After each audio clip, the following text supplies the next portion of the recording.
The first NBC Prep Showcase continues with one of the best rivalries in Louisiana as the Destrehan Wildcats and the Hahnville Tigers get together yet again.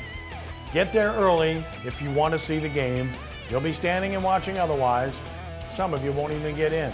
That's how passionate it is in the river parishes, and that's how passionate this rivalry is.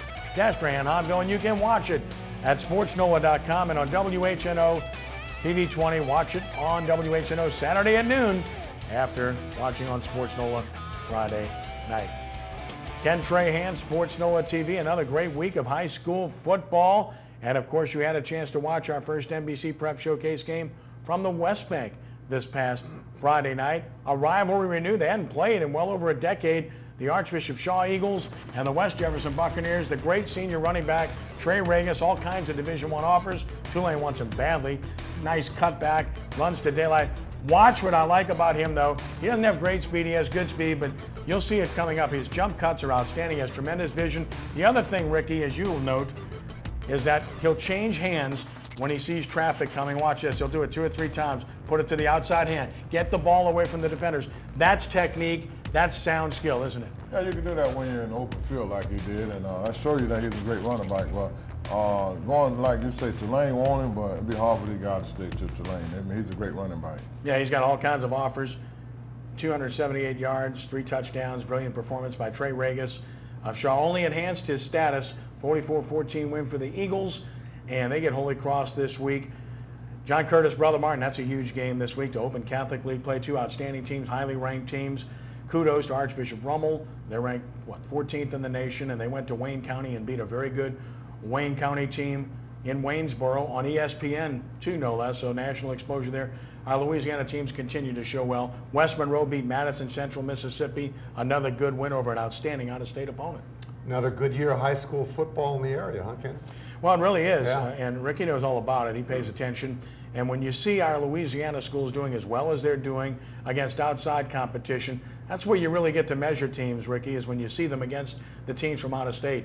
Yeah, and I'll tell you what, the California, the Florida, and the Texas, they've been getting a whole lot of credit for high school football. But you can see that Louisiana kind of coming up in that ranking too now. Rummel's got St. John Bosco, Kenny. They got Don Bosco Prep out of New Jersey. Yeah. They're traveling to Ramsey, New Jersey to play that traditional power this week. And people ask, well, why are these teams doing that? John Curtis has done it for years, and Rummel's doing it for the same reason, because they can't get games. Yeah. People won't play you when you're really good. It's hard to get people to schedule you, so that's the primary reason they're playing these games. Yeah, in my high school, you know, down in Florida was St. Thomas and St. Aquinas. St. Thomas Aquinas and Fort Lauderdale is terrific. They got a lot of great football down there. And those teams have to travel, and they need to travel in there, Brian, just to see if they're as good as they are. Yeah. You know what I mean? You're always getting a team that ranks so high and they never played nobody. So try to get them a little competition just to see if they're as good as they're supposed to be. Yeah, I think the one game is you know, I think that's acceptable. You want to try to schedule in state, and one of the reasons teams aren't scheduling each other in state is because of this split, public-private, and that's unfortunate. If that ever ends, I think teams will go back to playing each other. And look, you know, the exposure that Rummel gets in the city of New Orleans and football in general in this area, that's priceless. You can't put a price tag on that exposure. Yeah, and a big shout out to our buddy John Forcade show on Thursday nights here on WHNO. His nephew Chase Forcade is really good. He played outstanding on national television, threw 3 touchdown passes. He had a 4th that they really took away from him that was clearly a touchdown. His receiver, David Hensley, was in bounds by almost 2 yards. Bad call, but that kid's a good player. He's tough. He's committed to Nicholls State. Happy for John. He's happy, I know that. Yeah, I mean. And for Keith, for that matter. Yeah, our great quarterback, John Forcade, I know he's happy.